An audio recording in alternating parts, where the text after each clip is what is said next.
Alright, I'm just gonna use this software. Alright. Can you hear me? Hi, I can hear you. Hello? Hello. Yeah, okay, cool. This is just an interview with one of the members of a local HEMA club. I just want to ask you a few questions. How did you get into HEMA, historical fencing, that kind of thing? I was actually introduced to it by who is the former president of our club, and I was really new to college, so this is my first year. I was a freshman, and he just said that he needed some people for his club. I actually met him at a different business club, but he said, yeah, he had this HEMA club, and he had needed people, and I didn't know what HEMA was, but I said, okay, I'd be interested in trying it out, and I really liked it, so I think that was it. Cool.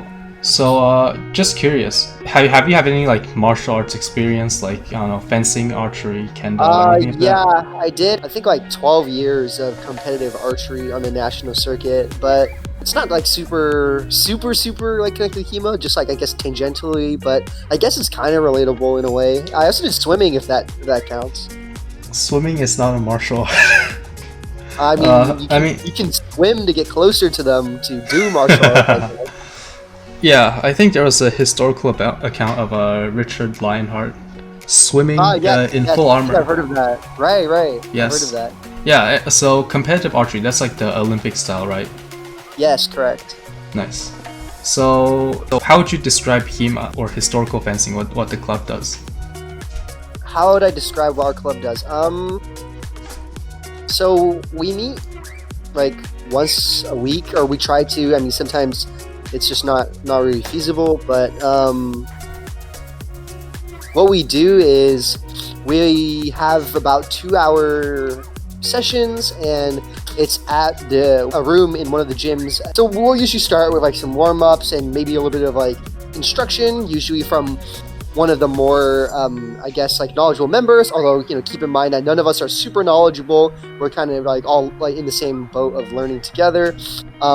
So, an example, we might be learning some techniques for like saber, or we might be learning how to use like dagger. And then we would go into some drills and try to, practice the techniques we've learned and just do a little bit of like fun sparring and just messing around. It's pretty relaxed. I think it's not like super stressful. There's no like tryouts or anything. I kind of think of it as like just a group of like people with similar interests getting together to just like, practice some HEMA and just have some fun. That's cool. And for people who are kind of new to this whole thing, can you describe what HEMA is? Like, what's HEMA? What's Sure. done there? HEMA's Historical European Martial Arts. That's the what the acronym is. I guess it could encompass a wide variety of different things. So for our name, technically, like, is the Historical Fencing Club.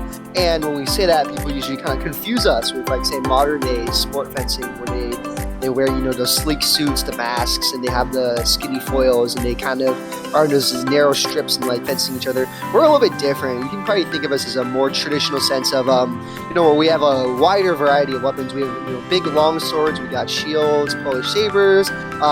If we had more funding, we would have access to like spears, halberds, polearms, a lot of cool. Oh, we also have rapiers and then daggers and all those cool things. And I guess for a little bit we were trying to go into sickle, but we're still trying to manufacture some pseudo sickles. But basically, You're manufacturing sickles? That's fine. We can go into that, I guess, later. Let me finish this question. And then we also really like to emphasize the historical aspects and the different historical traditions, because there's like, say, for just a weapon like the rapier, there's a lot of different masters and a lot of different styles. So we like to try to explore all the different styles in the historical context and just the background of it. So it's kind of holistic, but of course with an emphasis on the fencing, the weapons, of course, and the martial arts. That's cool. So what aspect would you say appeals to you the most? Is it the history, the martial arts? What got you? Yeah, the martial arts, I would say. I'm a very, I guess, like, kind of casual, like, fun-loving person, so I like the exercise, the fun, whack people with weapons aspect. I really like that. So that's why I like. The history is good and all, but yeah, I just like the fencing better, I guess. That's fair. So what style or like what tradition do you got? Are you currently studying or focusing on? Also, like what weapon do you practice? on? So right now I've been really busy with like school, so I haven't been so actively studying SA last year. But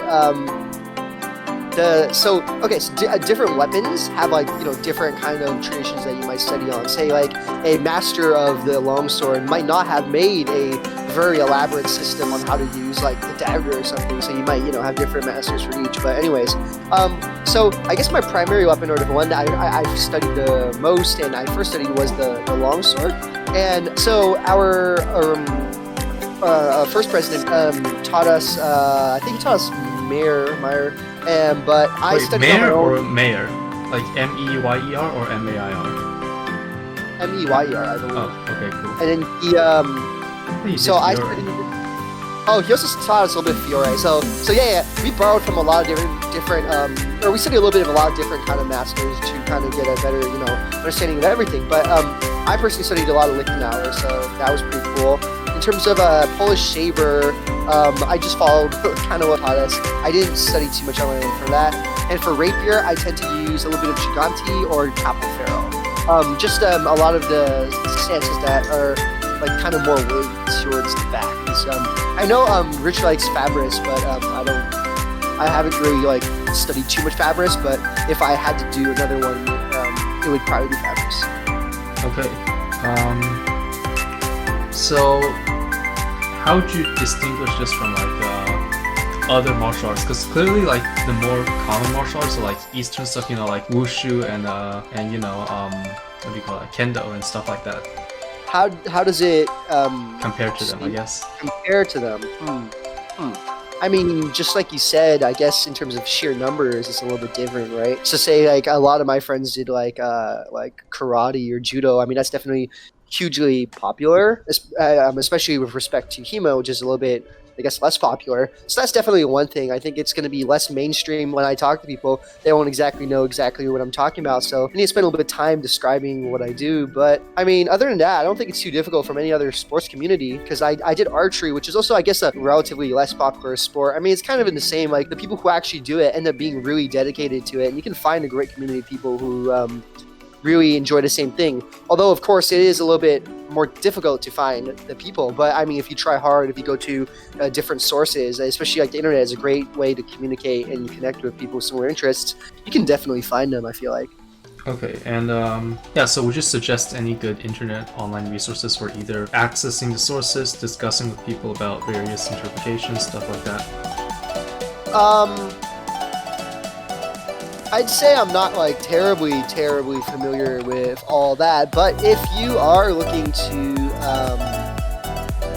go get a introduction to HEMA, if you go to YouTube's, there's a lot of really great series. So say Blood and Iron is one of my personal favorites to just get into it. They have a great series on just learning a lot of different weapons, learning a lot of different things, and seeing if HEMA's right for you before you even say pick up a sword. So I definitely would recommend that if you're considering getting into it. In terms of connecting with other, say, people who are very invested in the hobby, I am not terribly sure about that. I know that for anything, you probably find a Reddit for it, and I feel like you'd be more knowledgeable about that. I don't know. Maybe you could tell the viewers what you think. I'm not too knowledgeable. Me? Oh yeah, sure. So just a quick tip. I generally don't go on HEMA Facebook, so I don't go. I just don't interact with that, so I can't speak for how they are. But there is a Reddit for HEMA is r/WMA. I think this was made back in the old days when HEMA was called WMA, or Western Martial Arts, instead of Historical European. Oh, interesting. And and they have Weird name change. They have a Discord too. It's pretty comprehensive about most things, but yeah. And if you want like sources, go to Lichtenauer. That's like a pretty good, just search like how that sounds. This is a pretty comprehensive source. There's a few manuals missing, but it's a pretty comprehensive source of like manuals and stuff.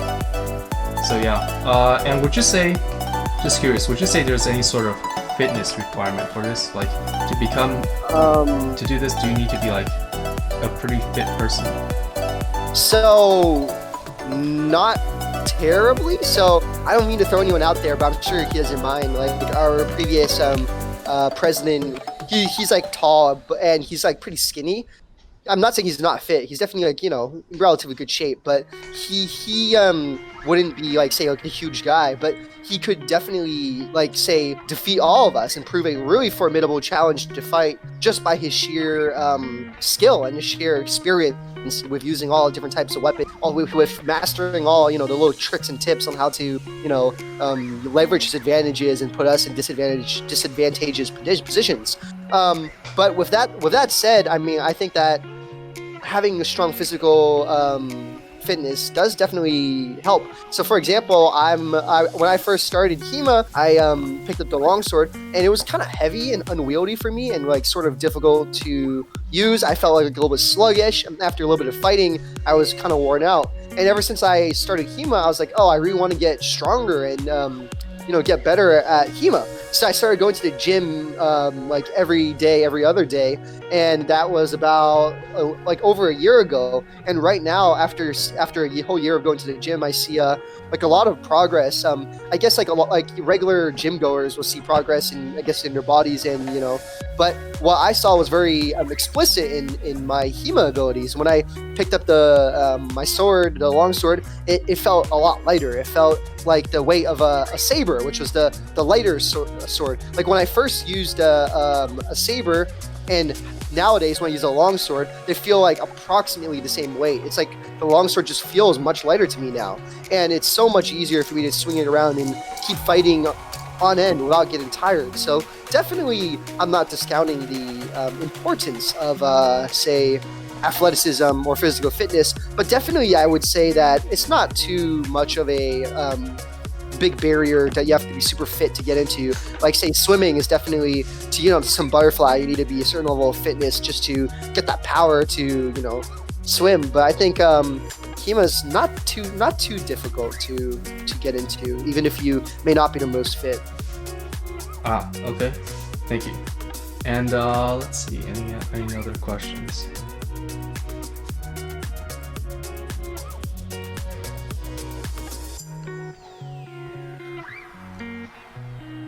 Well, it seems like what do you call that? Gyms are kind of out of the question at the moment for obvious reasons. Yes, I do believe that's correct. Yeah. Sorry, 1 second. Are you out of questions? Shut up. I had a what do you call that? If you're out of questions, I can ask you questions. Oh, sure, go ahead. All right then. Well, I don't want. I'm sure the viewers would be somewhat interested in your experience of HEMA, but I don't want to reuse the exact same questions to a certain extent, because obviously they want to hear something new. Why don't you tell me your favorite moment of our time in the HEMA club together? Oh, just for context, I don't know if the viewers know this, but this in the same club as when I were and the new president, so that's pretty cool. Anyway, tell me about your wait, am I not supposed to say that? You can just cut it out of the recording, it doesn't matter. Anyways, tell me about your favorite moment in the HEMA experience in your HEMA time. Favorite? What do you mean by favorite? Like, Just use your brain, bro. Tell me like what moment you enjoyed the most. I'd say like probably handling one of the rapiers for the first time, because like how before because most of the time how like all of our other weapons are synthetics. So like they simulate how the swords function, but like they don't. There's something about the aesthetic, I guess. Absolutely, I fully agree. But otherwise, yeah, it's just park sparring. That's one of the most enjoyable stuff to do. For sure. Yeah. Well, why don't you tell me about so I know that for people who are trying to look to get into any kind of sport, like for archery, or if they're trying to get into like firearms, like rifle shooting, whatever, and they're trying to get into like traditional fencing, or say even historical fencing, they might be concerned about the safety components. They might say, oh, it's really dangerous, I'm really afraid I might get poked. Well, what do you have to say in response to that? Yeah, about the safety. I'm gonna be honest, I'm probably the most safety oriented guy on the on the club. But yeah, I'd say like I'm gonna be a bit blunt. Safety costs money, lots of money. First off, a jacket is like, the standard gear is like a jacket, gloves, a gorget, which is like a sort of a throat protector, a fencing mask, and back of the head protection. And I'd say knee is pretty important too. Knee protection as well, also. And all of this costs a lot, like at least $500. Whoa, really? For all that protection? Okay, so jacket, how much is that? That's like $200, okay? And then gloves, depends on what gloves you use, but let's just say Red Dragons, that's like the cheap, it's cheap but pretty good for what it's done. That's $80. So right now we're at like $280. Knee protection, that's like, actually yeah, it's more like $300, $400, not quite $500, but like there's knee protection that's like maybe $30. There's a cup, another $30. I consider that necessary. I know you guys don't really do that, so it's just like aim high, trust your partner. But yeah, so there's a cup, $30. So this all adds up to around like 300 something, I guess. If you want to go the whole thing, like what a lot of rich, well-established clubs do, that's easily over $500. Yes. Okay. And that's not including your weapon. The weapon's like $200 for a like a starter longsword. So yeah, this is something that like we do have to balance our budget despite getting a significant amount from the club funding. Yes, I'm really glad they decided to fund us, because otherwise it'd be hard for us to fight safely. Yes. What do you think? Well, let me think of some other questions from you. What? Well, I guess I'll just ask you one more question. Why did you decide to get into HEMA, or when was your first experience with HEMA? Tell us about it. Yeah, so I think a lot of people, I was just browsing YouTube, I was bored as shit, and there was, I think, there's like several HEMA YouTubers, like Skullgrim Shad, I think this was one, or Matt, I'm pretty sure this wasn't Matt, because I checked out Skull Gladiatoria's channel afterwards, but yeah, I just clicked on one of their videos, I thought, oh, okay, this is pretty cool, and I realized, oh wow, HEMA is a thing. I didn't think there would be one at, just because like, you know how, but yeah, like there was I met you guys while people were like handing out flyers, and I was like, oh yeah, this is pretty cool, so I joined. Okay, I like it. Well, yeah. I don't think I have any more questions for you. Did you think of any for me? Yeah, so I just wanted to ask, like, so for people who are like planning to join a club, I guess, what kinds of people would you expect to find there? What kind of people did you find at this club? Oh, for our HEMA club? Yeah, like what? Oh, I'll tell you something, alright? What kinds of people, yeah. The types of people that join a HEMA club are people I would, like, you might not even expect. We have a huge range of people, extremely diverse. We have people from, like, all kinds of different majors. Like, I'm in a data science econ accounting major, was an econ major. And I don't know if they know anything about you, but you're like EECS CS or electrical engineering. CS, I'm not EECS. Okay, so you're CS, basically the same thing, right?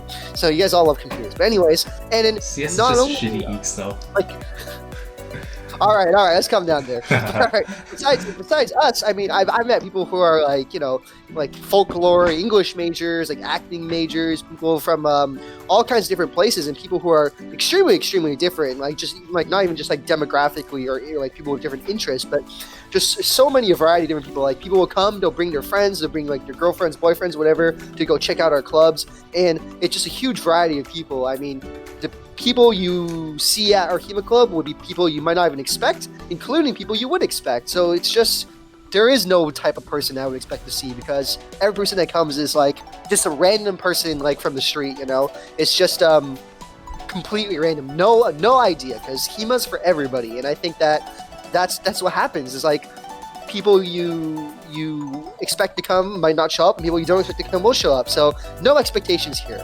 absolutely none. Cool. And yeah, I'm still salty that like Olympic fencers haven't joined our club yet. So well, wasn't there somebody who was interested who used to do a little bit of Olympic fencing? Yeah, she came for like one meeting and left. Yeah, and then there was another person who came for, I think that's the name. He came for like one meeting and he checked it out. He said it was pretty cool, but he went off to do other stuff, so it's all good. Yeah, that's fine. I mean, they do whatever they want. Yeah. No, it's very nice. People like to come to just check things out and just see how historical fencing might compare to modern fencing, and that's totally cool. I mean, it's really great that people are checking out different things. I really encourage it, and I think that they're doing a great thing. Thank you. And yeah, like I forgot to mention this, but one of the other favorite experiences was probably like just chilling out, answering any questions that people might have been coming up to ask.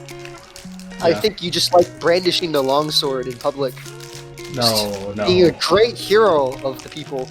No, I just. I mean, I don't know if you did it, but I certainly like doing that. I certainly thought it was very cool and very fun. Yeah, but you have friends. Come on, man. I'm sure you have friends. Why else would I be here, anyways? Oh, that's true. Do you have any other questions for me? No, not at the. I think actually he said he'd be visiting soon. He said he'd be visiting at 4. Yeah, 4:15. Oh, okay. Well, I really should be going back to my accounting homework since, we're kind of wrapping up. But thank you for inviting me here to be on your channel, your show, and I'm glad to be here. Hey, yeah, no problem. See you again sometime, dude. All right, well, have a nice day. We'll see you around. Dude.